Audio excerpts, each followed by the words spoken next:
Jadi saudara, bukan cuman hanya diemin. Pokoknya aku nggak ganggu kamu, kamu nggak ganggu aku. Itu tetap aja, pasti masih ada. Dan itu akan jadi benih yang akan jadi hutan, penuh dengan kebencian dan merusak gambar diri kita. Tetapi firman Tuhan bilang, kalau kamu mau benar-benar free dari itu, kalahkan kejahatan yang dia lakukan kepadamu dengan kebaikan. Bukan supaya dia kualat, bukan. Tetapi kita doakan dia supaya Tuhan bisa jamah orang itu. Wow, susah nggak? Saya mau kasih tahu ya, bukan cuma susah, impossible, susah. Kamu tetap ngasih kebaikan, orang itu tanya, kamu itu loh kok baik ya sama aku. Aku ini kan sudah jahat, aku kan sudah pernah merugikan kamu. Kenapa kamu kok sih baik ambil aku? Kenapa kamu kok tetap melakukan kebaikan? Saudara bisa bersaksi. And by the way, saudara bisa kalau ditanyain, loh kamu tuh gak sakit hati tau? Waktu itu aku ngomong, ya sakit hati.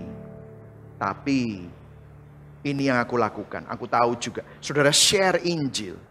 Apa yang terjadi? Orang itu akan melihat ada unsur Tuhan di tengah-tengah hubungan saudara sama semua orang. Orang akan melihat, ini kok ada sesuatu yang berbeda ya sama orang ini. Sehingga akhirnya dia tertegur, bukan dengan teguran kita yang kasar, tapi dengan kasih kita bisa ngomong sama dia. Nah mungkin tahu saudara, saya tahu waktu saudara dengar ini, angel. Apakah kita bisa merealisasikannya? Well, saya harus sampaikan firman Tuhan, betul saudara ya? Saya harus sampaikan firman Tuhan. Saya nggak bisa tutup-tutupi firman Tuhan kebenarannya apa. Saya mau kasih tahu kepada saudara, bukan hanya susah, tetapi impossible. Tidak mungkin dilakukan secara psikologis dan spiritual. Karena dibutuhkan suatu kuasa untuk benar-benar bisa mengampuni. Tetapi saya mau tanya sama saudara, pernah nggak saudara lihat orang yang melakukan ini? Pernah. Mungkin saudara juga pernah melakukannya. Jatuh bangun. Ada yang berhasil, tapi ada yang sakitin nemen, pastor, sakitin nemen. Masih belum bisa, tapi ada. Saya pun juga pernah mengalaminya, saya pun juga harus menjalani ini.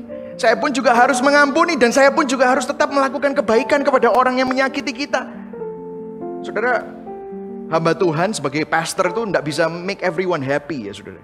Kadang-kadang saya disalah mengerti, kadang-kadang sih dicaci maki, kadang-kadang di fitnah macam-macam. Tetapi apa yang Christ-like? Sakit gak? Sakit saudara. Sakit. Tetapi disinilah memang dibutuhkan kuasa. Tim Keller bilang gini, you must let the gospel argue with you. Bergumul sama Injil. You must let the gospel sink down deeply into your heart until it changes your motivation, views, and attitude. Anda harus membiarkan Injil untuk menggumuli hatimu. Anda harus membiarkan Injil meresapi ke dalam hati kita sampai itu mengubah motivasi, pandangan, serta sikap kita.